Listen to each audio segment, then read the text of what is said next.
ဖေမရှိတော့ပဲမဲ့မင်းကငါတို့ရဲ့အဖေတူအမေကွဲညီမဆိုတော့မမကြီးတို့ကလက်ခံပေးရမှာပေါ့ကျေးဇူးတင်ပါတယ်မမကြီးဒါဆိုနည်းနည်း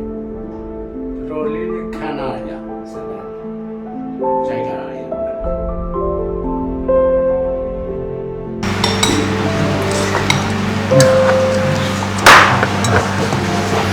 မဟုတ်လားပါထိုင်ကြမမကြီးအားလုံးအရေးကြီးကြင်ညာစရာရှိတယ်ဟုတ်ဒီလက်စွပ်ကိုသိကြတာဖေးလက်စပဲအဲ့ဒါဟုတ်တယ်ဒါဖေလက်စွပ်ဖေနဲ့မေနဲ့ကိစ္စတွေဘလို့ပဲဖြစ်ခဲ့အခုဖေကဖေလက်ရေးမှုနဲ့ရေးထားတဲ့စာတစ်စောင်ရယ်ဖေလက်စွပ်ငါတို့နဲ့အဖေတူအမေကွဲတော်တယ်ညီမတယောက်မမကြီးအခေ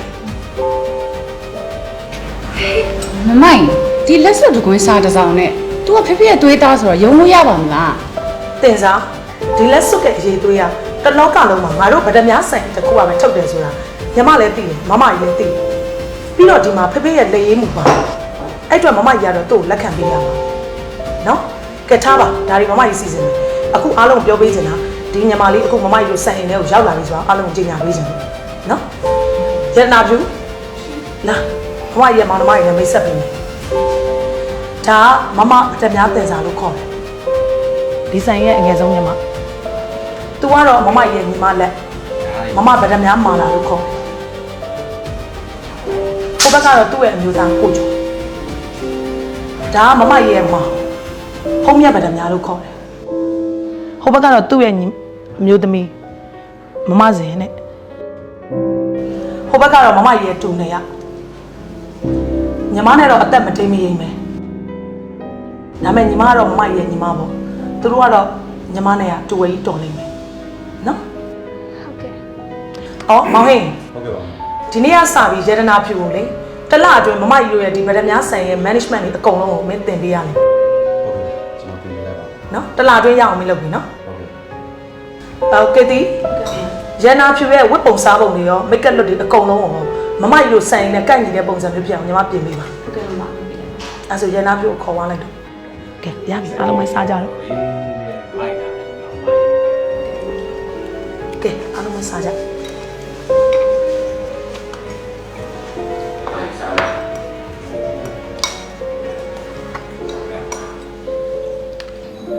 ကျမတို့လင်မယားတော့မှတားလေးငွေရဖို့အတွက်စူးစမ်းနေပါလေဆိုနေမှာဘဲမှမသိတဲ့ကောင်မပေါ်လာပြန်ပြီရှင်အဲ့ကောင်မကိုစောင့်ကြည့်နေတော့အလုံးမပေးနဲ့သိလားစိတ်ချပါစိတ်ချပါပြောနေနဲ့နော်ကျမရှင့်ကြောင်နေမသိမြန်းထင်နေလားရှင်ဘဲ KTV သွားဘဲကောင်မနေပြောပါနဲ့လေပြောပါအောင်အမေမင်းရမြတပြန်ကြီးမင်းเจ้าမှမသိဘူးမထင်နဲ့နော်ဟာကျမဘာဖြစ်နေလို့လဲပြောပါအောင်အမေကိုမသိမှာပေါ့ဘာသိရမှာလဲဘာကြီးလာပြောနာလဲဒီမှာရှင်အခုနေနေတာရှင်အိမ်မဟုတ်ဘူးနော်ကျမအိမ်နော်ကျမအိမ်မှာရှင်လိုက်နေနေရနော်ထပ်မပြောချင်ဘူး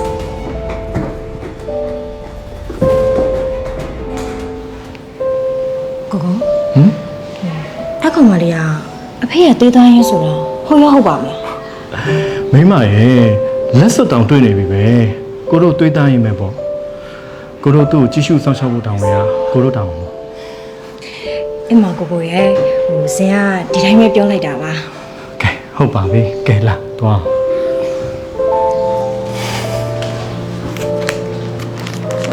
ဟောဒီဟာကောကိုမြတ်တို့ကွန်ဆယ်ရှင်ဘက်ကလက်မှတ်ထိုးရမယ့်ဟာလေးတွေပြီးတော့ဒါကကြတော့မမောင်မာလာရဲ့ဒါကုန်လိုက်ကပါမလက်မှတ်ထိုးပြရမှာပါအော်ဟုတ်ပြီဟိုဒါအကုန်လုံးရေနာစစ်ပြီးသားမလားဟုတ်စစ်ပြီးပါပြီမမကြီးဟုတ်ပြီမမကြီးတေချာမစစ်တော့ဘူးနော်အေးအဲ့ဆိုထိုးပြီးလိုက်နော်ခဏလေးနေရာလေးနည်းနည်းပြန်လိုက်မကြီးဒီမွေးလေးကအော်ဒါလေးကလေမမကြီးကအဲ့လိုမျိုးကိစ္စတစ်ခုခုလောက်ခံနေပဲဖြစ်ဖြစ်စာချုပ်တစ်ပိုင်းလက်မှတ်ထိုးခံနေပဲဖြစ်ဖြစ်လက်ကီကောင်းအောင်လို့ရေမွေးလေးအမြဲတမ်းဖြန်းနေအချင်းရှိတယ်အဲ့လိုလေးဖြန်းပြီးတော့လုပ်လို့ရှိရင်ပို့ပြီးတော့ကိုလက်ကီကောင်းတယ်လို့ခံစားရတယ်ညီမရဲ့အဲ့ဒါကြောင့်မလို့အဲ့ဆိုမမကြီးထိုးပေးပြီနော်ဟုတ်ကဲ့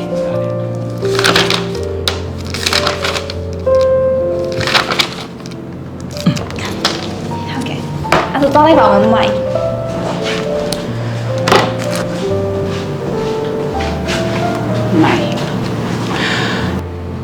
ရန်နာလေးကိုကြည့်ရတာမစိုးဘူးနော်ဟိုလောက်ရည်ကင်လည်းရှိတယ်ပြီး ပြီးတော့မမကြီးတို့ရဲ့သွေးသားဆိုတော့သူ့ကိုဒီထက်ပို့ပြီးတော့တော်လာအောင်မြေတောင်မြောက်ပေးရမှာပဲညီမရဲ့ ဆိုပါသေးအမရေနှာဆောင်ကြည့်လိုက်ပါဦး အော်အကြီးကောင် မမကြီးခိုင်းထားတဲ့ project ကိစ္စနဲ့မြေမြသွားကြည့်တယ်မမကြီး အော်ငါမေ့နေလို့ကဲအားလုံးကိုမမကြီးဒီနေ့ချင်းညာစရာတစ်ခုရှိတယ်အဲ့ဒါဘာလဲဆိုတော့မမကြီးတို့ရဲ့ Ruby လုပ်ငန်းစုတွေကတစ်ခုဖြစ်တဲ့စောက်လုပ်ရေးလုပ်ငန်းမှာမမကြီးတို့ဒီနေ့တင်တာ project အကြီးတစ်ခုကို award ဖြစ်ခဲ့တယ်အဲ့ဒီလုပ်ငန်းစုကဘယ်လုပ်ငန်းစုလို့ထင်လဲဟုတ်တယ်မမကြီးတို့အမြဲတမ်းလိုက်ပြိုင်နေတဲ့ Diamond House Family နဲ့ရှင်ပြီးတော့မမကြီးတို့ Ruby လုပ်ငန်းစုကဒီတင်တာကိုရခဲ့တာသူတို့နဲ့ရှင်ပြီးမမကြီးတို့ကရတာဖြစ်တဲ့အတွက် congratulations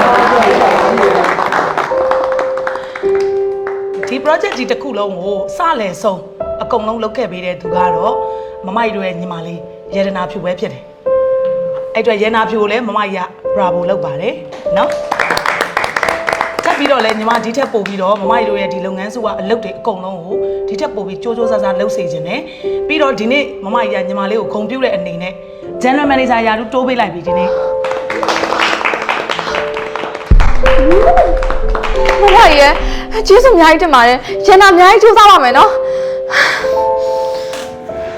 နော်ဒီထက်ပို့ပြီးတော့ညီမစူးစမ်းပါမမကြီးအားကိုးရတဲ့လူတယောက်ထပ်ပြီးတော့ဖြစ်ချင်ပါတယ်နော် မမကြီးစိတ်ချနော် ကဲဟုတ်ပြီကဲအားလုံးမတောက်ကြတော့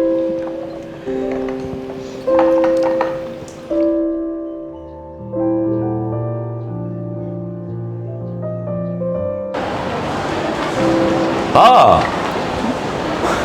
ဘသူလဲလို့မှတ်တယ်ဒေါ်ပရမများတည်တာဟိုဘလို့လဲစီးပွားရေးလုပ်ငန်းတွေရောအဆင်ပြေလား ပြေတာပေါ့ရှင်ပြေတာမှဟိုဘက်ကန်းအောင်ရောက်နေသေးတယ်။အော်ဒါနဲ့ရှင်နားမလဲတဲ့လုပ်ငန်းတွေရှင်လဲကျမကိုမေးနော်။ကျမနားလဲတဲ့လုပ်ငန်းတွေဆိုရင်ရှင်ကိုမျှဝေပေးမယ် ဟာကျေးဇူးပါပဲဗျာကျွန်တော်ကလည်းဒေါ်ပရမများတည်တာတော့လုပ်ငန်းစုတစ်ခုလုံးမလုံးနိုင်တော့ဘူးဆိုရင်ကျွန်တော်ဝယ်ပေးမယ်လေ ။မလိုပါဘူးရှင်။ကျမတို့ကရွှေစင်မျိုးဆက်ချမ်းသာလာတာ။တချို့လူတွေသာမနေ့တနေ့ကမှချမ်းသာလာပြီးတော့သူများပစ္စည်းကိုလိုချင်မျက်စိရှိတယ် ဟုတ်ပါပြီရွှေစင်မျိုးဆက်ချမ်းသာလာတဲ့ဒေါ်ပရမများတည်တာတော့လုပ်ငန်းစုတစ်ခုလုံးပါဒေါ်ပရမများတည်တာရဲ့လက်ထက်ပါရှည်ရှည်တည်တံ့ပါစေလို့ကျွန်တော်ဆုတောင်းပေးတယ်သွားလိုက်ပါဦး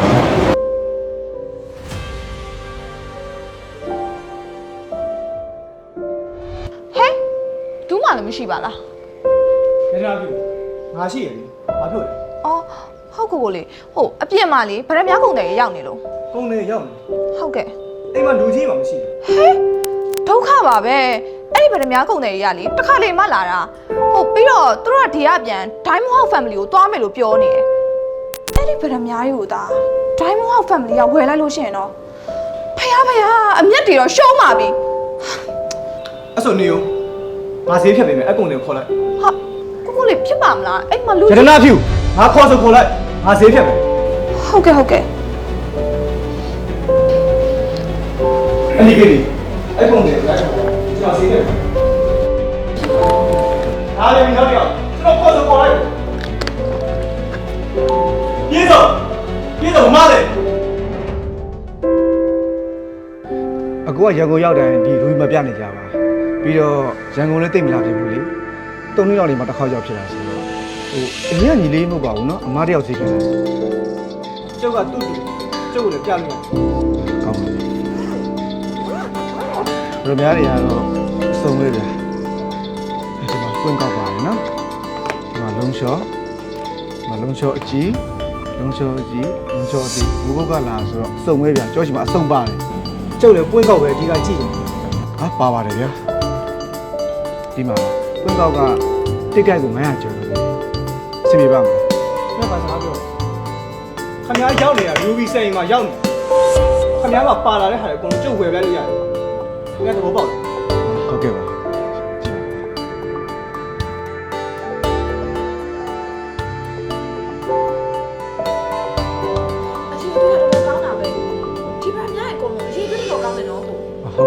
ကောင်းပါတယ်ဒါတွေကုန်ကြုတ်ယူမယ်ဟုတ်ကဲ့ဒီကိစ္စတော့ဆက်ချက်ထုတ်ဟာကျွန်တော်ဆက်ချက်ပါပါတယ်ခင်ဗျာ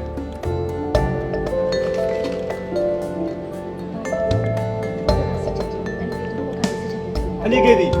အဲ့တော့ကြည့်တတ်ပါသူ့မှာစစ်ချက်ပါလေအဲ့ဆိုဒီပစ္စည်းလေးတင်ခဲ့တော့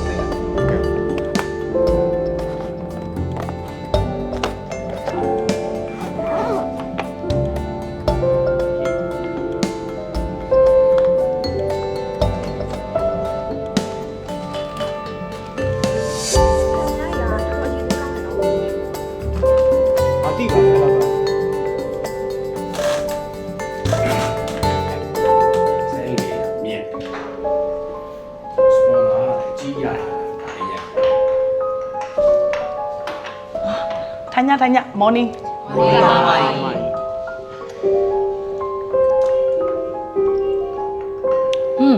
ဖုံးမြတ်တို့ရောလုပ်ငန်းတွေအဆင်ပြေရဲ့လား ပြေပါမမကြီးဟိုနောက်ပတ်ထဲတော့ကျွန်တော်ခြံလေးကိုသွားဖို့ရှိပါတယ်မမကြီး ဩတင်စားတင်စားရဲ့ရနာဆိုင်ရောအဆင်ပြေရဲ့လား အားလုံးဆင်ပြေတယ်အမကြီး မလားညီမတို့ shopping mall အားလုံးစီပြပါတယ်မမကြီးအားလုံးချင်းနေကောင်းတယ် အားလုံးသိတဲ့အတိုင်းပဲမမကြီးရဲ့ Ruby လုပ်ငန်းစုကြီးကလုပ်ငန်းတွေအများကြီးပိုင်ဆိုင်တယ်ဒီထဲကမှရတနာလုပ်ငန်းကမမကြီးတို့ပင်မအတွက်သေးဆိုဖြစ်တယ်အဲ့အတွက်ကြောင့်မလို့ဒီဆိုင်မှာရှိနေတဲ့လူတိုင်းကရတနာလုပ်ငန်းနဲ့ပတ်သက်ပြီးတော့ကျွမ်းကျင်ပိုင်နိုင်နေရမယ်အထူးအားဖြင့်တတိုးနဲ့ရတုနဲ့နော်သားတို့နှစ်ယောက်ကမမကြီးရဲ့အမွေဆက်ခံသူတွေဖြစ်လာမှာဖြစ်တဲ့အတွက်ဒီရတနာလုပ်ငန်းနဲ့ပတ်သက်ပြီးတော့ဒီတက်ပို့ပြီးတော့ကျွမ်းကျင်ပိုင်နိုင်နေရမယ်နော် ဒါတော့လေဒီထဲမှာကလေးလာခဲ့လို့ကျွန်တော်ပြောထားပါတယ်မမ အော်မမကြီးနန်းနာလုံးနဲ့ပတ်သက်လာလို့ရှိရင်လေမမလေးကဘဒိုးလေးကပြတ်တော့ဆုံးတယ်မမရဲ့သူကလေတော်လဲတော်တယ်ထက်လဲထက်မြက်တယ်ရန်နာလုံးနဲ့ကြောက်ဆိုလို့ရှိရင်သူကအရန်စိတ်ဝင်စားတာမမကြီးဟောဘလောက်တောင်လဲဆိုရင်လေရန်နာလုံးကိုစိတ်ဝင်စားလို့အားကြီးလို့လေမြန်မာနိုင်ငံမှာတော့မကြောက်မတက်ချင်တော့ဘူးတဲ့မမကြီးရန်နာနဲ့ပတ်သက်တဲ့လုပ်ငန်းတွေကိုလေသူကနိုင်ငံသားထိအောင်သွားပြီးတော့တင်ချင်တာတဲ့မမကြီးကျမသားလေးအရန်တော်တာနော်မမကြီးဟုတ်တယ်မလားသား ဟုတ်တယ်မမကြီးဟိုကျွန်တော်တောင်းလို့မပြောရဘူးလေသူတို့လေးအရန်တော်ပြီးတော့ရန်လှုပ်ကြိုးစားတာမမကြီးဟိုဒါနဲ့မိမဟိုမမကြီးမရှိခင်ဟိုတားကနေပြီးဗရန်နာတွေကိုဈေးဖြတ်ထားတယ်ဆို အော်ဟုတ်သားပဲမမကြီးပြောဖို့မင်းနေတာတာမင်းကြည့်ကိုမင်းပြစ်ထားတဲ့ဗရန်များကြီးတွားပြီးတော့ပြလိုက်ပါအောင်သားလေးရဲ့တော်တော် ဟုတ်ကဲ့မေအန်ဒီကေဒီကျွန်တော်ဖြတ်ထားတဲ့ဗရမများစီတွေစတော့ယူလာပါအောင် တင်စားကြည့်ပါဦးကျွန်တော်ကြည့် ဟုတ်ကဲ့အမကြီး လို့နေလဲ ဘုံစောလေးတွေအလှတယ်အမကြီးဟဲ့ဘုံမကြီးတော့မီးဖို့တယ် ဟမ်ဒီဖောက်တယ်ဟဲ့တတိုးရန်နာလာပြတော့ကဘယ်သူရှိလဲ ရှင်းလာရှိပါတယ် โอเคဒီလေးရှိပါတယ်မ ညီတို့ဓာတ်တွေမသိဘူးလားမိဖုတ်တွေဖြစ်နေတာဟမ်ဟဲ့ငါမေးနေတယ်လေမသိဘူးလားလို့ အမစစ်ချက်မယူလိုက်ရအောင်မဟိုကလေကုန်တယ်ရဲ့စစ်ချက်နဲ့ပဲတို့ကယူလိုက်တော့လေညီမတို့တေချာမစစ်လိုက်အောင်မ မဖြစ်နိုင်တာကျွန်တော်ဒီဗရမများတွေကိုဝယ်ရတဲ့တေချာဈေးဖြတ်ပြီးဝင်လာတာဒါမိဖို့တွေလုံးဝမဖြစ်နိုင်ဘူးတော့ကြည့် ပြန်ထိုင်တတိုးမင်းပြန်ထိုင်လိုက်မင်းကထိုင်လိုက်လို့ပြောနေရလေညီတို့ဝိုင်းမကြည့်ပေးဘူးလား ကြည့်ပေးပါမဟိုကတို့ကလေဟိုကုန်တယ်ရဲ့စစ်ချက်နဲ့လေယူလိုက်လို့မညီမတို့မစစ်လိုက်ရအောင် တတိုးဒါဘယ်ဈေးနဲ့ဖြတ်လိုက်တာ 900ဈေးနဲ့ပဲကြည့် 3900ဒါဆိုဒီဗရမများအကုန်ဆို3000ကျော်ကြာသွားတာပေါ့ဟုတ်လား ခဏလေးအမကြီးဒီရနာကုန်တယ်ကိုဘယ်သူခေါ်လာလဲ ရတနာကုန်တယ်ရတနာခေါ်လာတော့မ နေမအောင်ဘသူကဒါရီတေချာနားမလဲတဲ့ဟာနင်တို့တေချာမကြည့်ပေးဘူးလား အော်ဟိုရန်နာတားပါသေးရဲ့ဟိုဒါမဲ့ကိုလေးကသူသိရဆိုလို့ပါ ရနာနင်ကဒီလုပ်ငန်းစုအားလုံး management ကိုကိုင်နေရလေနင့်မှာတာဝန်ရှိရလေ ဟိုရန်နာတကယ်သားပါတယ်ဟိုမယုံလို့ရှိရင်လေဟိုအန်ဒီကေတီကိုမေးကြည့်လို့ရပါတယ် တင်စားမမကြီးတို့ရဲ့လုပ်ငန်းစုကိုပြစ်မှတ်ထားရလူရှိနေပြီ ဟုတ်တယ်အမကြီး ငါတို့တတိကြီးကြီးထားမှရတော့မယ်နော်ကဲအခုကတော့ရှိစေတော့ကဲတတိုးဒါပထမဆုံးချိန်နဲ့နောက်ဆုံးချိန်ဖြစ်ပါစေနော် မမကြီးနောက်ပတ်ထဲတော့ကျွန်တော်ခီးသွားဖို့ရှိတယ် ဘယ်တော့သွားမှလဲမမကြီးလည်းနိုင်ငံခြားခီးတစ်ခုရှိတယ် မန်ဒေးလောက်ဖြစ်နေတယ်မမကြီး ဟုတ်ပြီ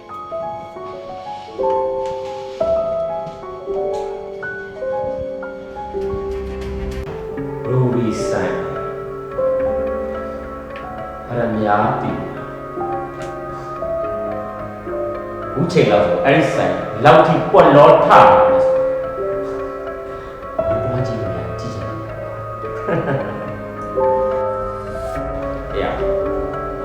ဒါတော့ပပပုတ်လိုက်တိတ်ကိုလောင်းရလိုက်တယ် အေးတောင်းလက်ရှိနေကြတယ် ဘယ်နှုတ်လဲဘယ်ရိုက်နေချီအောင်ဒီဘက်ကတော့ဟုတ်ကဲ့ တဲ့ဒီစီးပွားပြိုင်နေဆိုတာလို့လှုပ်ဖို့တော့မကောင်းပါဘူးတရားတစ်ဖြစ်ပြိုင်တာပဲကောင်းတယ် မင်းနဲ့ဘာမှမဆိုင်ပါဘူးမင်းစပ်ပေါက်ပဲမင်းကငါသားငါခိုင်းနေတယ်တော့ ရွေးနေနေလာတော့လာ တော့ ခုနေကြတာဆိုတော့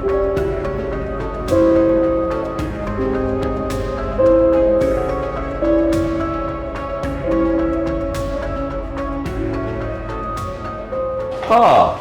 ဗရမများတည်တာမရှိဘူးလားတင်စားပဲရှိရပေါ့ဟုတ်လား ဟုတ်တယ် ဟိုတရင်နေကြားလို့ပါဗရမများမိသားစုကဗရမများတွေကိုဈေးမဖြတ်တာတိတ်ကိုတောင်းနဲ့ချီပြီးရှုံးလဲဆိုဘလို့ဖြစ်တာလဲမျိုးစင်ဆက်ချမ်းသာလာတာဆိုဗရမများကြောင့်နားလဲဆို ဒီအမောင်ကကျမတို့မိသားစုအတွက်မပြောပါတော့ပါဘူးမိမလို့မိမရလောက်ကြံတဲ့လူတွေရှိတော့လေနားမလဲတဲ့ကျမတူလေးကခံရတာပေါ့ဒါကျမတို့မရှိလို့ပါအဲ့ဒီလောက်ကြံတဲ့လူတောင်ပြောလိုက်ချင်သေးတယ်ကျမတို့ရှိရချင်းလာခဲ့ပါဦးလို့ ဟုတ်ပါဘူးကျွန်တော်လည်းစိတ်ပူလာမေးတာပါဒါပေမဲ့ဗရမများမိသားစုမျိုးစင်ဆက်ချမ်းသာလာပြီးတော့ဗရမများကြောင်းတော့မှာဒီချာချာနားမလဲဆိုတော့ချက်ဖို့ကောင်းတယ်ဗျာနော်ဒီနေ့ဘာတူလို့လဲထားလိုက်တင်ထားပြလိုက်ပါ ကဲပါ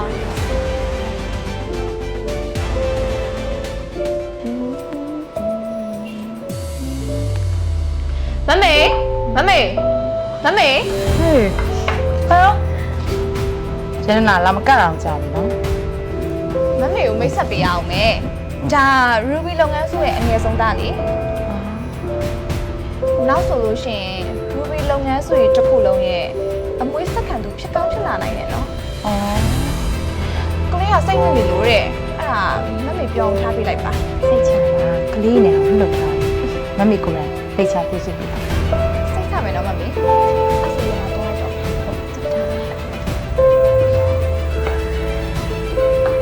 မောင်လေး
တဲ့ဒီ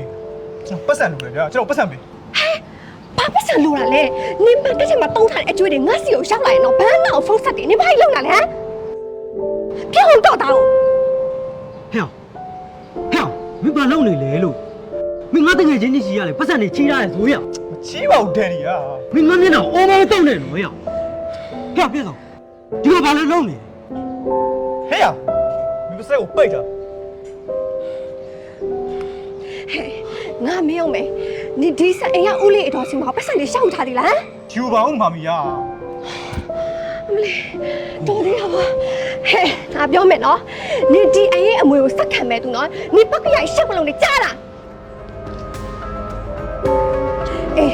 ရှင်ရလေရှက်တောင်ဒီတိုင်းလှုပ်မထားနဲ့စုံမိုက်ဘယ်နဲ့နေရတဲ့ကပတ်စံနဲ့ရှက်တောင်ရှက်ဒီတိုင်းပဲလှုပ်တာရှင်ကိုယ်တိုင်ကဘာထူးလဲညပတ်ဆိုတိတိပြီးသွားမယ်ပြောမယ်အဲ့ဒါပဲရှက်တောင်ထဲမှာရှိရလားဟောမင်းကဘာထူးလို့လဲဟာမင်းကြောင့်ငါမသိဘူးထင်တယ်နော်ရကျမဘာလို့သိလို့လဲဟာမင်းဘာပေါ်လဲကလက်ကလိုက်နေလေကောင်လေးတို့ပတ်စံအားနေရလေဟာငါမပြောချင်လို့ကြည်နေရကျမပျော်ရွှင်မှုလေကျမနောက်ယောက်ျားနဲ့ပတ်စံဖောင်းနေရမှာပေါ့ကျမပျော်ရွှင်မှုဟာမင်းရောကွာဟာဒဲဒီစပစပေးတာကဲပြောနေနေတော့ဒီကောင်နဲ့ပေးချရှာပေးလိုက်တော့မဟုတ်လို့ရှင်မကျမတို့ကြားဖို့အရှက်ဝဲကုန်နေမယ်ပေးလိုက်တော့နေလဲတော့ပြောထားမယ်ဒီတစ်ခါတောင်းတာနောက်ဆုံးဖြစ်ကြည့်ကြတော့ဒီခါလာပေးမယ်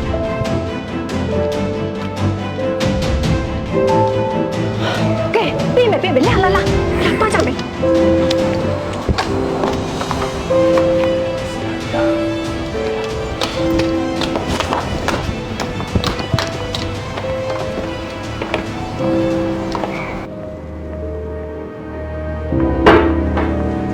မမေတော့ကားနေတယ်ဗျာတခုတော့စီစဉ်ပေး ဘယ်လိုဖြစ်တာလဲမောင်လေးရဲ့ဆုံးရှိသေးရဲ့လေ စောစောမစောတော့ဗျာကျွန်တော်စီစဉ်လိုက်တော့ဗော လုတ်ပေးမယ်အဲ့ဆိုခဏစဟုတ်ပြီလားမလုတ်ပေးမှာပေါ့မင်းနားလေးစဟုတ်မယ်သွားညလုံးတော့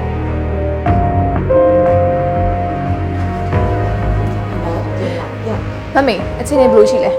အခြေအနေကလည်းကောင်းတာ။မောင်လေးကမမရဲ့ပတ်စံနဲ့ပတ်စံနဲ့ စိုက်တယ်လေအဲ့ဆိုနောက်3မိနစ်ပတ်စံလုပ်ပြလိုက်မယ် โอเคဟုတ်ကဲ့။အဲ့လိုနောက်တစ်ခု။ဘာလို့လဲ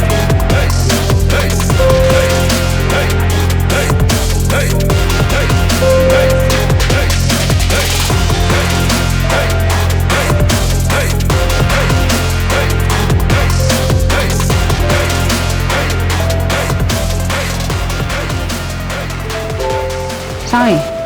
ဒီကျိုးနှစ်ကျိုးကလေလာကြည့်ဖို့ရှိရသေးလားတေချာပြင်ဆင်ထားပေးဦးနော်ဒီလေတန်းငယ် တောင်းနေဖို့မကြထူးထူးဆန်းဆန်းပါလားမြစ်ပံကကျွန်တော်မြင်တယ်တိမ်သွားတယ်ဘယ်လိုဖြစ်လို့တန်းငယ်ဒီလေးကိုကြည့်စမ်းမင်းပါဖြစ်ဘာဖြစ်လဲမင်းနိုင်လိုက်မှအရင်ပျော်နေရတာဒီလေးသိရနော်ဟုတ်တော့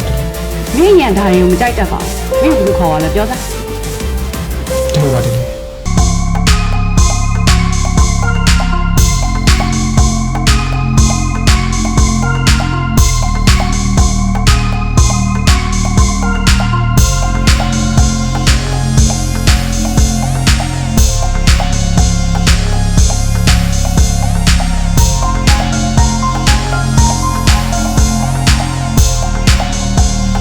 အော်ရနာပြောခေါ်သွားလားဟုတ်တယ်ဒီလေတန်းငယ်မင်းကမြင်ကြည့်ဦးနော်ဒီလုပ်တွေကကောင်းတဲ့အလုပ်မဟုတ်ဘူးမင်းပေါ့မင်းဖြက်စီးကျင်နေရလားမဟုတ်ပါဘူးဒီလေဒီလေးစကားနားထောင်နော်ဒါရီရက်လိုက်တော့နောက်ဆိုဒီ Ruby လုပ်ငန်းစုကြီးကိုဦးစီးရမှာမင်းတို့ညီကိုညောက်ပဲမင်းတို့ကမျိုးဆက်တဲ့ဒီလေးပြောကြားလားဟုတ်ကဲ့ပါဗျာနောက်ဆိုဒီလေးဒီလိုမျိုးတွေမမြင်ချင်ဘူးနော်ဟုတ်ကဲ့ပါဗျာမင်းသွားလိုက်တော့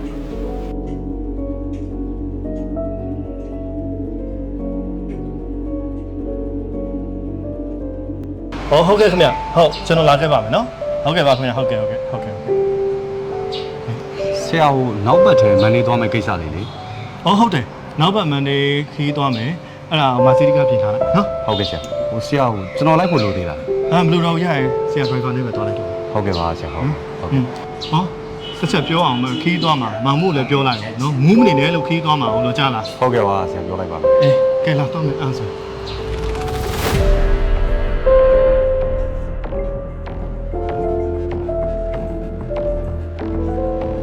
ဒါတွေကိုဘေးကပ်ပြီးတော့ထားအောင်ထည့်မယ်ပြီးတော့လို့ရှိရင်လေဟိုဘက်ကအထည်ကြီးတာတွေအကုန်လုံးလေဒီဘက်ကိုရွှေ့နော်အော်ဟုတ်ကဲ့ညီမလုပ်လိုက်မယ်နော်မယနာ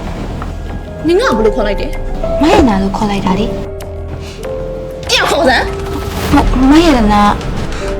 နင်မဆက်ကိုပိတ်ထားနော်အေး ငါ့ကိုမမလေးလို့ပဲခေါ်နော်နောက်တစ်ခါမရနာလို့ခေါ်ရခေါ်ကြည့်ငါတာပြတ်တဲ့ဒီငါလိမ့်ခွဲနိုင်မယ်မမလေးလို့ပဲခေါ်ရမယ်နော်လွတ်ပါတော့နာနေလောက်တဲ့ရှိရလို့ ဘာဖြစ်လဲ အော်ဘာမှဖြစ်ပါဘူးအော်ကိုကြီးခြံထဲကိုသွားကြည့်မယ်ဆိုတာလေအဲ့ဒါမန်ဒေးကိုဖဲချိန်သွားကြည့်ပါလေ ဟောမနေ့9နာရီလောက်တော့ကောင်းတယ်ပြောတာ 9နာရီဘာကားစီးသွားမှာလဲ ။နောက်စီးအနဲ့ရောင်လို့ပြောသွားတယ် အဲ့ဆိုနိုင်စီပေါ့ ။ဟုတ်တယ်လေ အော်အဲ့ဆိုသူနဲ့တူတူရောသူပါသွားမှာလဲ ။ဟောမောင်မူးပါတော့မှာလေ မောင်မူးဆိုတာအရက်တော့တဲ့မောင်မူးမလား ။ဟုတ်တယ်ဟုတ်တယ် အော်ကိုဟင်းရောလိုက်သွားဘူးလား ။ဟောကိုကမမကြီးခိုင်းသွားတယ်ရှိတယ်လို့ကြာနေတယ်။လိုက်ပါတော့ အဲ့ဆိုဂျန်နာလောက်ဆက်ကြရအောင်နော် ဟုတ်ပါတော့။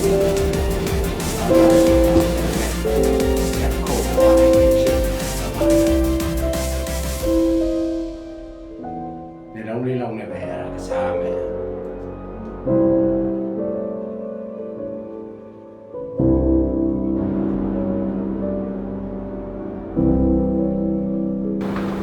ဟယ်လိုဦးစိန်ထွန်းတော့လားကိုကိုကြီးကမျိုးပြင်ရချမ်းလေးကိုတနင်္လာနေ့မနက်9:00နာရီမှာတွားကြည့်မှာ ဟုတ်ပြီတနင်္လာနေ့โอเค မာစီကြီးအနက်ရောင်90နဲ့တေးကြတော့ကိုကိုကြီးကအလုံးလုံးရင်အချိန်ကိုတိတိကျကျပဲလုပ်တတ်တာ ကောင်းပြီလေ ဒီလောက်ဆိုလို့ရှိရင်ကျမဘာပြောစင်လဲဆိုတာရှင်တို့သိပါရဲ့နော် စိတ်ချပါ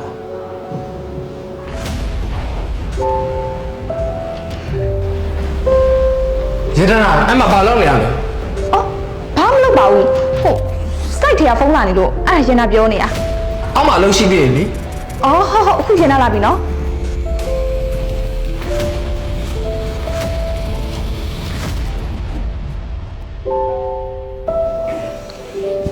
တရားဗရမ ्या ဆိုင်အိမ်ကတာအကြီးဆုံးဒါမဲ့ဒီနေ့နေ့မှာမြို့ပြင်သွားလိမ့်မယ်မနက်9:00နာရီမာစီရီကားနဲ့သွားမယ်94828ကားနံပါတ်ကအဲ့တော့7နာရီလောက်မှာမြို့ပြင်သူရောက်လိမ့်မယ်မင်းကသူ့ကိုအေးချမ်းတဲ့နေရာကိုပို့ပေးရလိမ့်မယ် သူ့ကိုအေဂျင့်တဲ့နေရာပို့ဖို့အတွက်ကတော့ကျွန်တော်တောင်းဝင်ထားလိုက်ပါပေါ့ မင်းပို့မပေးနိုင်ဘူးဆိုရင်အဲ့ဒီနေရာကိုမင်းသွားရမှာနော် အဲ့အတွက်တော့စိတ်ချထားလိုက်ပါပေါ့ Ruby ဆိုင် Ruby လုပ်ငန်းစဉ်ပရမ ्या တီလာဒီလိုရအားလုံးတော့ချစ်ဝါအခုလောက်စရာယူဆက်ထိမ့်သိမ့်လာတဲ့နုံနို Ruby လုပ်ငန်းစုတစ်ခုလုံး မင်္ဂလာပါမမလေး မောင်ဟေးမမကြီးကလေသူ့ကိုကုန်းတိုင်းမှာကားနဲ့လာခေါ်ပေးပါတဲ့ ။ဟောဟုတ်ကဲ့ဗျ။ခုသွားလိုက်မယ်လေ နန်းနိုင်ရှင်းမောင်လေးဗန်းလေးခဏလောက်ခေါ်ဟဲ့နင်းလက်ကဘာဖြစ်တာဟိုငါမင်းနေလေဘာဖြစ်တာလဲလို့ မရတနာနေဆွဲလိုက်တာမ ဟမ်ရမဆွဲလိမ့်လိုက်တယ်တော့ဘာဖြစ်လို့ဆွဲလိုက်တာလဲ မလေးလေဘာမှတော့မလုပ်ပါဘူးသူ့မရတနာလို့ခေါ်လို့တဲ့ အော်ရနာလို့မခေါ်လို့သူ့ကဘယ်လိုခေါ်စေချင်တာတော့ သူ့မမလေးလို့ခေါ်လို့ပြောရဲ့ အော်မမလေးလို့ခေါ်ရမယ်လားကဲစောင်းရင်သူ့ကိုဆေးထည့်ပေးဖို့ဆေးသွားရည်စား ဟုတ်ကဲ့နော်လာ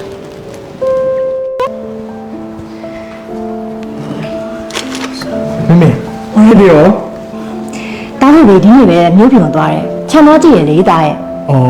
အဲ့ဆိုသားအပြင်ခဏတော်လိုက်မယ် အဲ ဘာမှစရာရှိရမေ ဟောတာခဏလေးဟယ်လို မြို့ပြင်မှာခါတဲ့လူကစုံ ရှင်ခေါ်ဆောင်ပြီ မမေဖေဘာဖြစ်လို့လဲ တာမင်းနဲ့အစီကမင်းစောင်းပြီလေ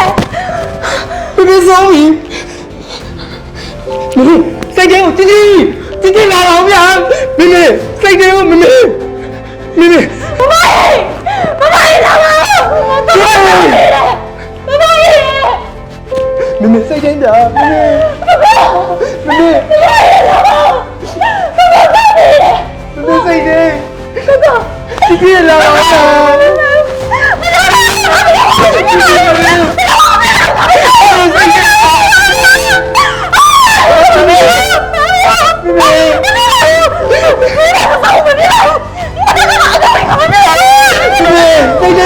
ជីជីလာပါជីជីအတေးရပြီအတေးလာပါဦးရမမရမမလာမမရဒီကဆောင်းမရမမကြောက်မမရ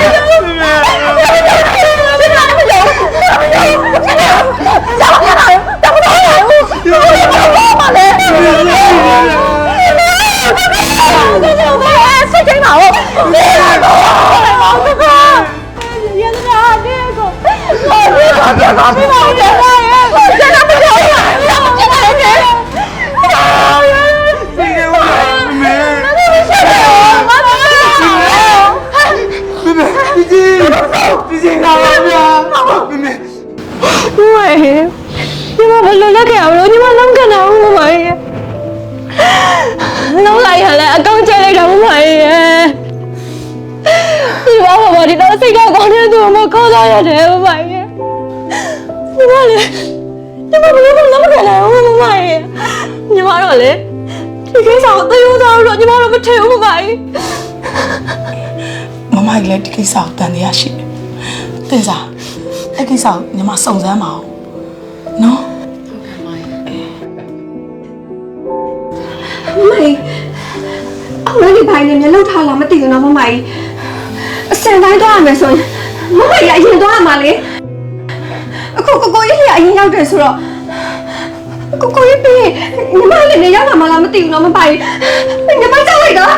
ကဲတော့မကြောက်လိုက်တာမင်းစံပိုက်ထားစမ်းမသူများတွေပူဆွေးနေတဲ့ဟာမင်းကတမျိုးညီမကြောက်လို့ပါမမကြီးရဲ့ထိုက်လို့ရှိတာရှောက်ပြောဟုတ်မင်းစမမကြီးလည်းရှိပါတယ်ညီမရှိရောက်ဘယ်လိုလုပ်အောင်လို့ညီမကအာကုစရာမရှိတော့ဘူးအာကုမရှိတော့ဘူးမမကြီးမရှိပါဘူးကိုကရင်နောက်ဘာလို့ချစ်တာလဲချစ်ဖို့ကောင်းလို့ချစ်တာတော့ရေနာရဲ့ရေနာကိုလေကွာမြင်မြင်ချင်းတော့ချစ်တာဒါပေမဲ့ရေနာတို့လူဒီဇိုင်းနဲ့ဘလို့နေစီးပွားပြိုင်ဘက်တွေဆိုတော့ရေနာကိုဖွင့်မပြောရဲလို့လားဟိုမှန်တိုင်းဝန်ခံရရင်ရှင်နာလဲကိုမြင်မြင်ချင်းနဲ့သဘောကျနေတာအဲ့ဆိုရင်ကိုတို့အမြန်ဆုံးလက်ထပ်ကြမယ်လေဟိုလက်ထပ်လို့မဖြစ်သေးဘူးရှင်နာဖေရဲ့နောက်ဆုံးဆန္ဒလေးကိုတော့ရှင်နာဖြည့်ဆည်းပေးခြင်းသေးတာမှန်တိုင်းပြောလို့ရှိရင်လေရူဘီဆိုင်မှာနေရတာလည်းအဆင်မပြေပါဘူးမမကြီးနဲ့မမတင်စားလေရှင်နာဆိုအရန်နေတာပဲဖေရဲ့နောက်ဆုံးဆန္ဒလေးကိုဖြည့်ဆည်းပေးခြင်းလို့ဒါရှင်နာတိခံပြီးနေရတာကိုရှင်နာတကယ်ချစ်တာနော်တကယ်ချစ်တာပေါ့ရေနာရဲ့အဲ့ဆိုရှင်နာစကားကိုနားထောင်ရမယ်နော်နားထောင်ပါပေါ့ရှင်နာဘာပြောချင်တာလဲအခုတော့ဘာမှမပြောသေးပါဘူးဟိုရှင်နာပြောလာတဲ့ခါကြလို့ရှင်ကိုကရှင်နာဘက်မှာပဲရှိနေပေးရမယ်နော်စိတ်ချရှင်နာဘက်ကပဲကိုရှိအဲ့ကြောင့်ကိုအများကြီးချစ်တာ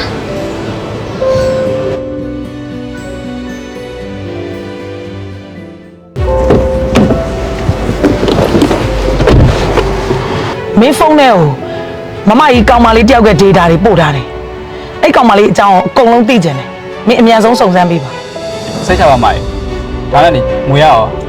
မင်းသူ့ data တွေပို့ပြီးပြီဆိုတာနဲ့ငါအကုန်လွှဲပေးလိုက်ဟုတ်ကောင်းဒါဆိုတော့ကျွန်တော်အများဆုံးစုံစမ်းပြီးပို့ပေးမယ်လေ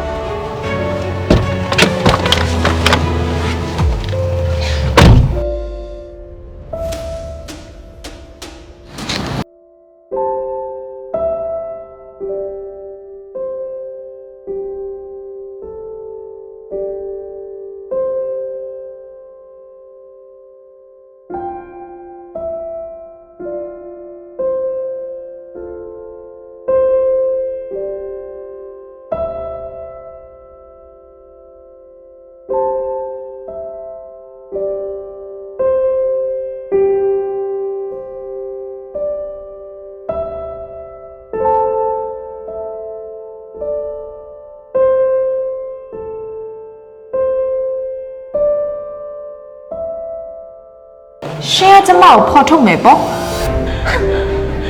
မင်းကရှင်နဲ့ကျမနဲ့တော့ငါ့ကိုပြောရတယ်ဟုတ်လားဟမ်လူဘာဝလဲကောင်မ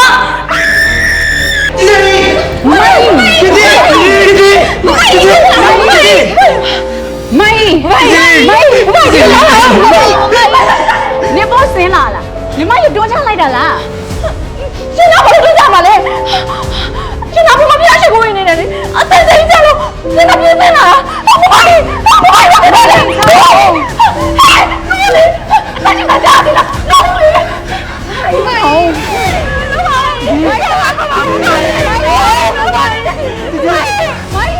ဘာမမကြီးလီကားပေါ်ပြောကြတော့ဟဲ့လားအေးဟုတ်တယ်လေအရင်က CCTV ကအဟောင်းရအောင်လုံးကပေးဘက်ပြန်လုပ်ထားတယ်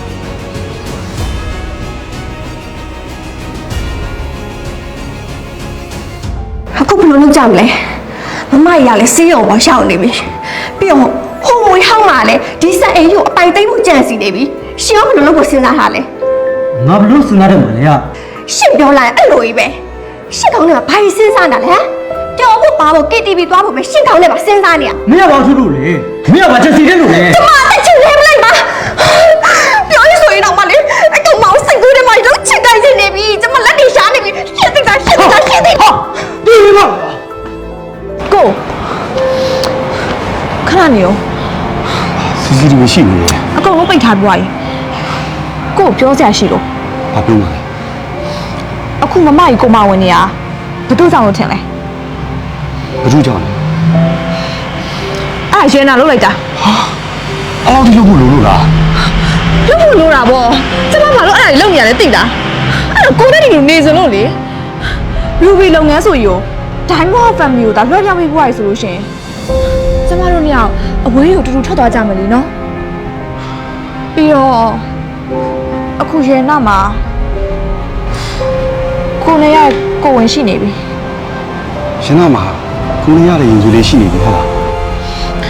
အခုလိုလုပ်နေရတာလေကိုနဲ့တူတူနေစလို့ပါကိုရောရေရနဲ့ရှင်သူလေးကိုချမ်းချမ်းသာသာမနေစေချင်ဘူးလား နေစေချင်တာပေါ့ အဲ့ဒါဆိုလို့ရှိရင်လေရန်နာပြောတဲ့အတိုင်းလုပ်နော်ရန်နာစကားကိုနားထောင်တော့ကိုနော်အားကြောင့်လေရန်နာကိုအရန်ချင်နေရတာ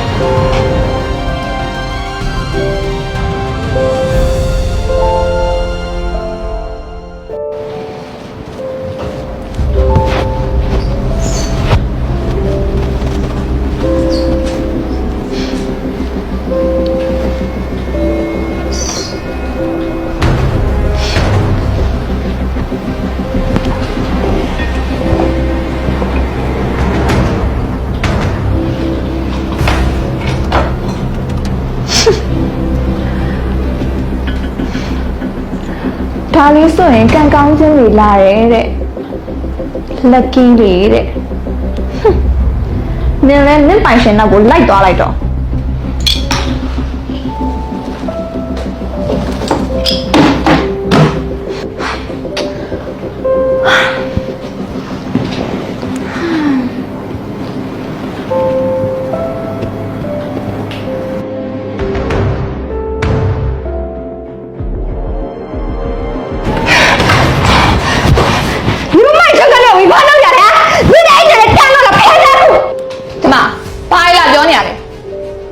ဖရမများမလားရှင်တို့မသိသေးဘူးနဲ့တူတယ်မမကြီးကဒီရူဘီဆန်အိမ်တစ်ခုလုံးကျမကိုအပိုင်လွှဲပေးလိုက်ပြီဆိုတာလေ ငါတို့တော့မသိအောင်မမရဲ့နေ့ဘာကိစ္စလွှဲပေးရမှာလဲနင်ယူနေလား ဘာလဲတက်သေးပြဘာလဲတက်သေး တက်သေးလားတိတ်ရှိတာပေါ့ကိုဟိန်း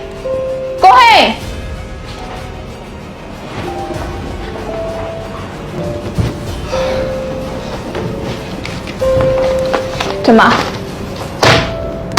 တက်သေးပဲရှင်တို့လည်းပညာတတ်ပဲမမကြီးကတငယ်နဲ့စားမမဟုတ်တာဒီဟာတော့ကျမအတုမလုပ်နိုင်ပါဘူးဟောဒီလိုမျိုးပေါင်းကြကြတာပဲလေဟလားဟမ်တကယ်တော့ယူထားကြတာပေါ့လေဒီမှာရှင်တို့ကြိုက်တယ်လို့စစ်စေးလို့ရတယ်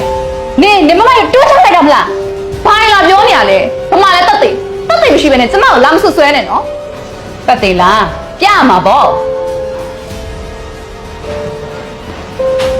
ပါ CCTV ဘယ်လိုလဲ ဒီလေအိမ်က CCTV အကောင်လုံးမျိုးရဲ့6လကလေးကနေအော်တိုပလေးပဲဖြစ်နေတာ ဘာဖြစ်တာလဲ အဲ့ဆိုဘယ်လိုလုပ်ကြမလဲ ဒီဘယ်လိုကြောက်လဲ နေမရောက်ကြတယ်ဒီလိုနေအောင်လုပ်ရအောင်လားလာတယ်လေနောက်တစ်ယောက်တက်တိုင်မရှိပဲနဲ့ကျမတို့လာပြောမနေနဲ့ရှင်းမြတ်ကတော့တက်တိုင်ယူလာခဲ့လေတက်တိုင်ကဘယ်လိုလုပ်သိမှလဲဒီကကလေးကလေးပြီးကျူတာတော့ကျမရှင်တော့ကတော့သိစားနာထောင်အခုချိန်မှာကျမဒီ Ruby ဆန်အန်ရဲ့ပတ်ရှင်ပဲရှင်တို့ရဲ့အကုန်လုံးမမရဲ့မျက်နှာနဲ့တလှတိတိအိမ်ပေါ်မှာနေခွင့်ပေးမယ်တလှပြည့်လို့ရှင်တော့ရှင်တို့ရဲ့ကောင်အိမ်မှာဆင်းသွားအခုတည်းကကျမဖန်နေထွက်ပါဘာလဲဆွဲထောက်ပါလားကောင်လုံးတော်ရုပ်ပါလေတောက်ခါ ခဏတွင်းလေခဏတွင်းလေဒီတော့မယ်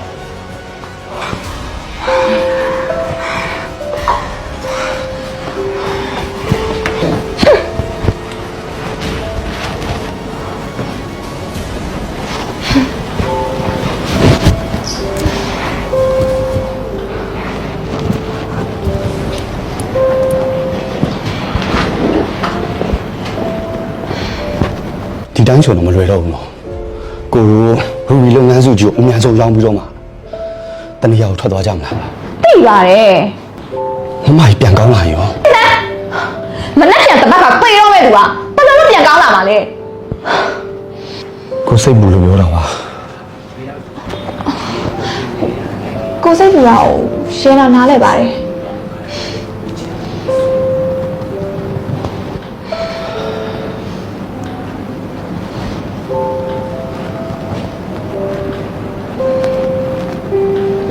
ရရင်ချမ်းသာပဲရနာပဲ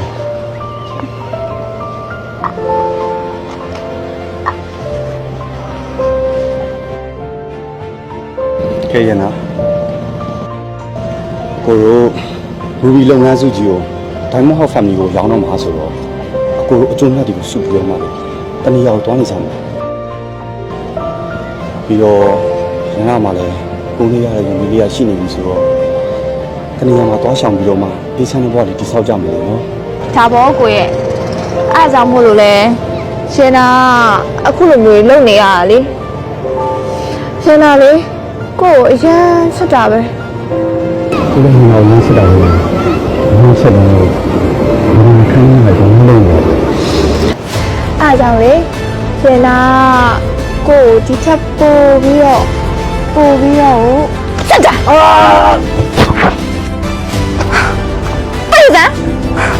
လက်လို့အစ်စ်မျိုးနဲ့ငါ့ကိုလက်ထပ်ချင်ရတယ်လို့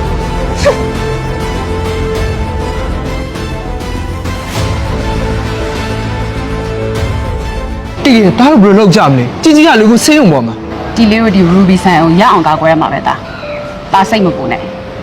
မင်းနဲ့ဒီရဲ့ပိုင်းရနာပြည့်လှုပ်ရှားမှုတေချာစောင့်ကြည့်ထားလိုက် ဟုတ်ကဲ့တကယ်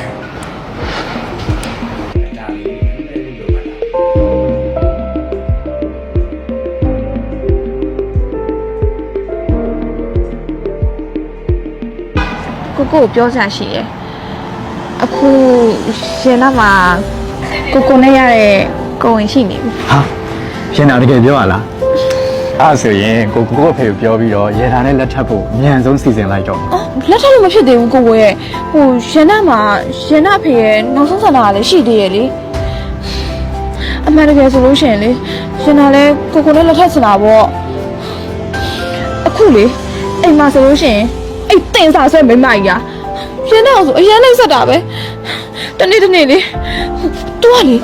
ရှင်နာကတခုစူးစမ်းနေရတာမသိဘူးကိုရဲ့ဟိုရှင်နာကြောက်လိုက်တာဟိုအခုလေဟို Ruby အိမ်ရဲ့ဟိုလုပ်ငန်းတွေကိုရှင်နာဦးစီးနေရဲဆိုတာလေသူတို့ကရှင်နာကိုလွှဲပြောင်းပေးထားလို့ကိုရဲ့ရှင်နာလွတ်ချင်လို့မဟုတ်ဘူးအခုချိန်မှာမမရဆေးရုံမှာရှိနေရဆိုတော့အဲ့ဒီစီးစိမ်တွေမပြောက်ပြတ်သွားအောင်လို့ရှင်နာထိမ့်ထိမ့်ပေးတဲ့သဘောမျိုးပဲကိုရဲ့ဖေရဲ့နောက်ဆုံးဆန္ဒနေလည်းဖြည့်ဆည်းပြီးပြီဆိုလို့ရှိရင်ရှင်နာအဲ့ရန်နေထွက်လာခဲ့ပါမယ်နော်ရှင်နာကိုစောင့်နော် ဂျန်နာဆန္ဒလို့ရှိရဲဆိုလေဂျန်နာတကုန်းနော်ဂျန်နာစင်ပြဲထိကိုစောင့်ဟုတ်ပြီလား ဟုတ်တခုတော့ရှိရနော်ကိုကရှင်နာစကားကိုနားထောင်အောင်ပါနော် နားထောင်ပါဗောရေနာရဲ့စိတ်ချ ဘာပဲဖြစ်လာရှင်နာဘေးနားမှာပဲရှိနေပြရမယ်နော် ရ ကျန်နာပီနာဟောဟောဒီကျန်နာဘိုက်ထဲကကိုကိုရဲ့ကလေးလေးရဲ့ပီနာမှာကိုကအမြဲတမ်းရှိနေနော်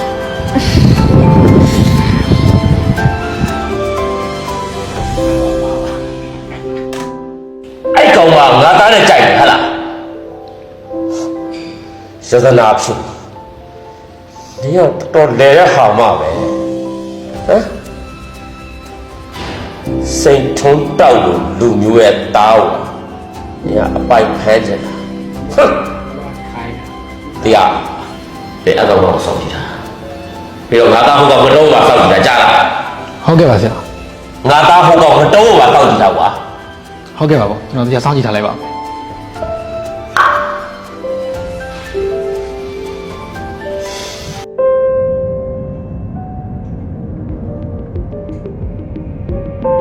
ဟဲ့အကြီးကောင်အရှိမရနာကမြန်လိုက်ဟဲ့မြန်လိုက် ဟုတ်ဒီလေဟုတ် ဟယ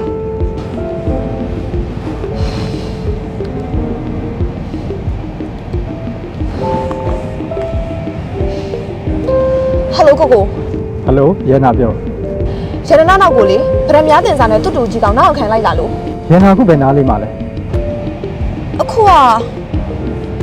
အနည်းဆုံးကတော့ကံပတ်လမ်းပဲ ကံပတ်လန်ဟုတ်ပြီအဲ့ဆိုကံပတ်လန်ဘက်ကိုချိုးပြီးတော့ရဲနာလူရှင်းတဲ့နားလေးမှာစောင့်နေလိုက်ကိုလူတွေကိုအဲ့နေရာကိုချက်ချင်းလွတ်လိုက်မယ် အဲ့ဆိုလို့ရှိရင်ကံပတ်လမ်းကိုလူရှင်းတဲ့နေရာမောင်းသွားလိုက်မယ်နော်ဟုတ် ဟ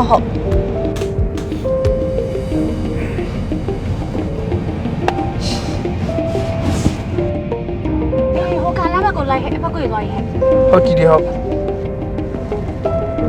အေးဟဲ့မင်းတို့ခုချက်ချင်းကံလန်ဘက်ကိုသွား ဟဲ့အရှိမကားနော်ဟဲ့တတိထားအောင်နော် သူ့မျက်ချင်ပြတ်လို့မရဘူးဒီလေ ဟုတ်တယ်ငါတို့မိမရမြန်လိုက်ဟဲ့မြန်လိုက်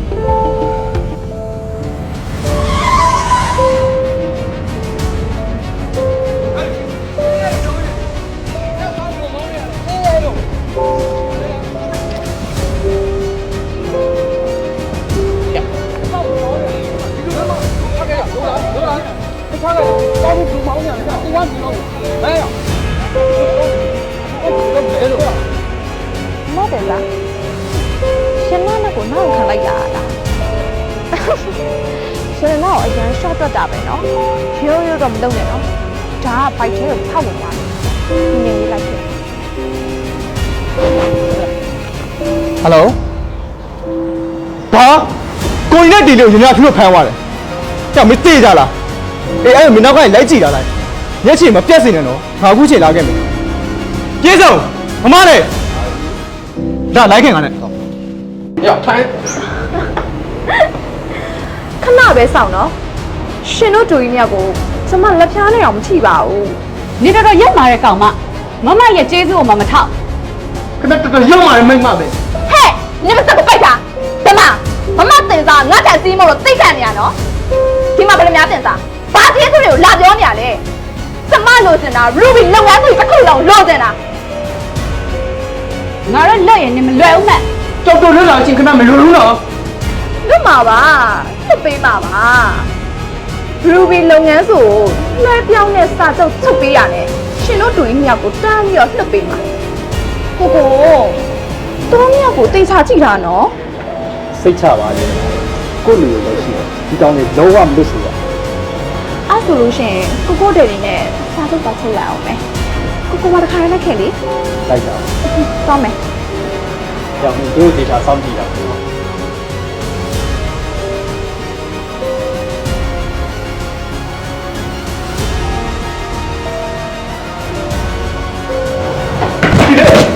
် ရောက်အဲ့ဒါကြောက်လား我啥也ပြောမယ်不是要走了别了不上老板对嘿呀嘿呀这有交替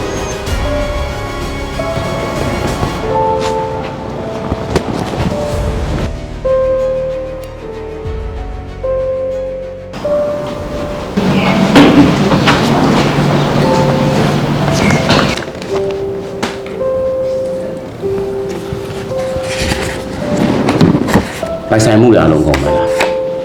အကုန်ပြည့်စုံမယ် ဟောဒီမှာမင်းကငါတခုပြောပါဦးမယ်မင်းငါ့ကိုဘာကောင်းထင်နေလဲမင်းငါသားနဲ့ပတ်သက်တာ တက်တန်းရန်တော့မမတိမြတ်မင်းထင်တယ်လား ဒီမှာအကိစ္စစိတ်แท้ကိုမရှိတာရှင်အိတ်စာရွက်ပေါ်မှာလက်မှတ်ထိုးပြီးလို့ကျမလိုချင်တဲ့ပိုင်ဆိုင်မှုတွေရပြီဆိုတာနဲ့ကျမလည်းဒီမှာမနေဘူးထိုးတော့မှာ ကောင်းပြီမင်းပြောတဲ့စကားကိုတည်ပါစေ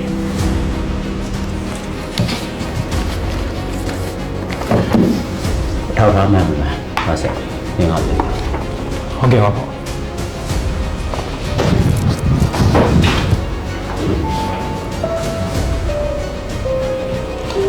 ဟောကျွန်တော်တရားစစ်သေးခဲ့ပါတယ်ထောက်ထားတွေအားလုံးကအကောမှန်နေကြည့်ပါ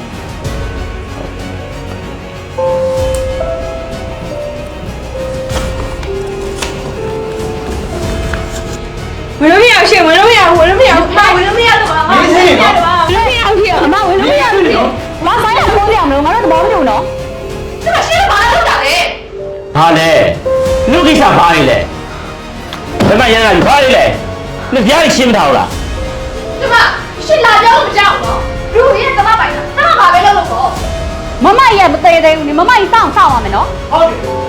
ညတင်းတင်းရိုးလိုက်စောက် ပေါ့မယ်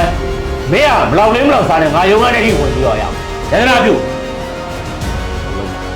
နေရှုပ်ရှုပ်ဘယ်လိုလုပ်မှာဒီတော့ပိုင်နေဆို ဟဲ့မနှက်ပြန်တစ်ပတ်ခါပဲဖိုင်တော့တဲ့လူစကားနဲ့ပြောနေတယ်မလို့ပါဘူး မနေ့ပြန်တစ်ပတ်ကပိန်မဲ့လူကသူ ရှင်းစဲလို့မဟုတ်လား အေးမင်းမတော့လာပြီးပလဲနေတာလေဟမ်လူလေးကြည့်တော့မလောက်လေးမလောက်စားနဲ့လူဘာဝလဲ ဒီမှာရှင်းမသာရှင်းဘသူပဲဖြစ်ဖြစ်ရှင်းရဲ့လက်မှတ်ရှင်းကိုယ်တိုင်ထိုးဝေးဟာနော်အေးအခုချိန်ကျတော့ဘာမှလာလို့မရတော့ဘူး အေးအဲ့ဒီလက်မှတ်ကနင်းလုပ်ငန်းစာရွက်တွေမှာလိမ်ပြီးငါ့ကိုလက်မှတ်ထိုးခိုင်းသွားလို့ငါထိုးပေးလိုက်ရတယ်လေ ရှင်းမသာရှင်းအဲ့လိုခံရတာလေအဲ့တော့ကျမလည်းမတက်နိုင်ဘူး ဘယ်များတည်တာခုဆိုရင်ဖားနဲ့ငါကွဲပြီရူဘီလုပ်ငန်းဆိုမင်းတို့လည်းမပိုင်တော့ကဲငါယုံကနေရထွက်သွားတာ ဘာမှဝင်ပြောမနေနဲ့ဥစိန်ထွန်းတာပြီးတော့နော်မင်းကငါ့မောင်လောက်ကြံသွားသေးတယ်နော် ဗမာလည်းတက်သေးရှင်းလို့လာဆက်ဆဲလို့မရဘူးနော်ကြားစမ်းပါဗမာလည်းတက်သေး တက်သိဟုတ်လားမင်းသိလိုချင်နေတဲ့တက်သိ စတနာဖြစ်မင်းတော့ကောင်းကောင်းကြီးမမြုံနဲ့ထင်ပါလေ ရှင်းကိုမသိသေးဘူးလား မင်းတော့တတ်လိုက်တဲ့နေ့ကငါ့ကိုကဲတဲ့လူတယောက်ရှိတယ်နေငါ့ကိုလည်းကျုံးနဲ့ဆက်တာပေါ့လေဟုတ်လားကိုကြီးကိုလှုပ်ကြံဖို့နေငါ့ကိုတရင်ချစ်လက်တောင်းတာနေတော့ပြီးတော့ CCTV record ရအောင်လို့ငါ့ကိုကြီးကိုကြောက်ပြလိုက်ဟေးအဲ့ဒီတော့你绕开了这里阿龙，你也不看来着。 အမတို့သွားကြမယ် သွားကြအေးရူဘီလုပ်ငန်းတို့တစ်ခုလုံးလည်းငါပိုင်တယ်အေးတလောကတော့ငါပိုင်တယ်ကွာစိတ်ထုံးတောက်တဲ့ဘောမှာရှောင်းတာဘယ်တော့မှမရှိဘူး နိုင်တာသူခိုင်းတယ်ဇနတ်သဘောတရားတော့သူတိုက်ခိုက်တယ်သူကမှလည်းမှားပြီးတော့အဲ့တိုက်ခိုက်ခိုင်းတာပေါ့နော်သူကပြန်တိုက်ခိုက်ပါတယ်ကောင်းပါလေကောပါလေ ရူဘီမိသားစုနင်တို့ကငါအရှုံးမြင်စင်တာရှရနာဖြူဆိုရမိန်းမဘယ်တော့မှရှုံးမပေးဘူးနင်တို့ငါအရှုံးဘယ်တော့မှမြင်ရမှာမဟုတ်ဘူး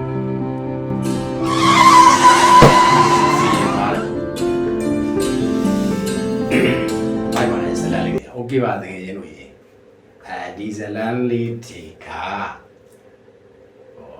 တရုတ်ဆောင်လေးတွေကအစ်စ်တွေပေါ့နော်ဒါပေမဲ့သူတို့ကစပွန်ဆာကြီးကြီးမားမားရထားတဲ့အတွက်ကိုဟိုင်းနဲ့ဟန်နဲ့ထည့်တဲ့ဝါရိုက်နိုင်တယ်ဒီဇလန်မှာအဓိကပြောစရာတွေတစ်ခုပဲရှိတယ်ကျန်တဲ့ဟာတွေမဟုတ်ဘူးဒီအဓိကဇက်ဆောင်လုပ်သွားတဲ့ကောင်မလေးကိုနည်းနည်းလေးခိုင်းတာ item လေးတွေက over ဖြစ်စေပေါ့နော်ဒါကျွန်တော်တို့ user နဲ့ပြောရရင်အဲ့ item တွေကဆက်စင်ပေါ်မှာပေါ့နော်ဟိုဘက်ကစကားပြောရင်ဒီဘက်လှည့်ပြီးတော့item လောက်သွားတာတို့ပြိတက်ကိုမြင်အောင်အဲ့ဒီလောက်တွေနည်းနည်းလေးများနေတာပေါ့နော်အဲ့ဒါတွေပဲရှိတယ်ကျွန်တော်လည်းစ example မကောင်းပါနဲ့တချို့နေရာတွေမှာ sing လေးတွေလောက်ရတယ်ပေါ့နော်အဲ့ဒါလေးတွေဖြည့်လိုက်တော့သိကောင်းတော့မှာပါအားလုံးကို congratulation ပါအားလုံးကျေးဇူးတင်ပါတယ်ကျွန်တော်မိတ်ဆွေငယ်ချင်းတွေလည်းဒါလေးကြည့်ပြီးတော့စိတ်ပန်းပြင်နိုင်ကြပါစေလို့ဆုတောင်းပါတယ်ခင်ဗျာကျွန်တော်အခုလုံးလုံးစဲဗီဒီယိုစကားလေးတွေကိုစိတ်ထားကြနေတဲ့အတွက်လောလောဆယ်ဒါလေးပဲတင်ဖြစ်တာပါအားလုံးကျေးဇူးတင်ပါတယ်ခင်ဗျာ bye bye